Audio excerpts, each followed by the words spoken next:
हम समझते हैं बंधन में बंधे गरीब मजदूर को बंधन से मुक्त करने के बजाय और गांठ देकर बांधा जा रहा है, जिसके चलते गरीब मजदूर बंधन में बंधे रह जा रहे हैं।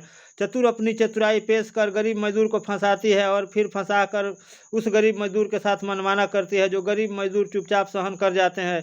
इतने दर्दनाक बंधन में बंधे गरीब मजदूर को बंधन से मुक्त करने के लिए देश का सरकार ठोस मजबूत कदम नहीं उठा रहे हैं, जो देश के सरकार के लिए शर्म की बात है।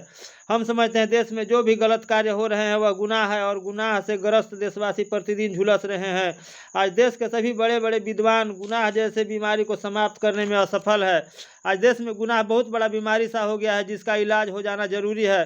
गुनाह जैसे बीमारी का इलाज नहीं होना केंद्र सरकार की लापरवाही है या फिर पहुंच नहीं है, और लापरवाह सरकार द्वारा देशवासियों का भला होना मुश्किल है। हम समझते हैं जहाँ गुनाह पल रहा है, फल फूल रहा है, मतलब वहाँ की सरकार गुनाह को पनाह दे रखी है, और जिस देश में सरकार द्वारा गुनाह को पनाह दिया जा रहा है वहाँ उचित कार्य होना नामुमकिन है। गौर करें तो आज देश में सभी सरकारी कार्य मनमाना ढंग से किया जा रहा है, जो गुनाह है। गौर करें तो आज देश की सरकार गुनाहगारों को साथ दे रही है, जिसका प्रमाण भूख दुख से भटक रहे गरीब इंसान है।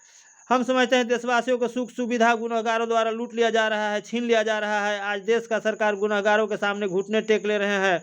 गौर करें तो आज देश में चारों ओर गुनाह छाई जा रही है। एक समय ऐसा आएगा कि हर कदम पे गुनाह करते गुनहगार नजर आएंगे और गुनहगार को कोई कुछ नहीं कर पाएंगे। देश में गुनाह होना, अपराध होना, और इस अपराध के सजा का कौन भागीदार है? केंद्र सरकार या राज्य सरकार? केंद्र से जुड़े राज्य, राज्य से जुड़े राज्य के समस्त क्षेत्र, सभी एक दूसरे से जुड़े हैं और उसी बीच गुनाह हो रही है। दोष पाप किसे लगेगी? देशवासी, राज्यवासी दोषी किसे कहेंगे? लोकसभा विधानसभा चुनाव में नेता मंत्री सरकार द्वारा गुनाह समाप्त करने की वादा करना और वादे से मुकर जाना इंसाफ है या ना इंसाफ? देश में गुनाह समाप्त करना जरूरी है। देश के सरकार को गुनाह समाप्त करने में क्या मजबूरी है? सरकार बदलने में देर नहीं लगती। जरा सोचिए सरकार और उम्मीदवार में कितना दूरी है। सरकार पता करे कि गुनाहगार कौन है। आजकल गुनाह करने वाले को लोग कहते हैं कि वह डॉन है। यदि देश का सरकार पता नहीं कर पाएगी तो फिल्म आईएम पीएम राइटर चौहान कलाकार खुलासा कर देगा। बस और कुछ दिन के लिए फिल्म आईएम पीएम राइटर चौहान कलाकार मौन है। जय हिंद।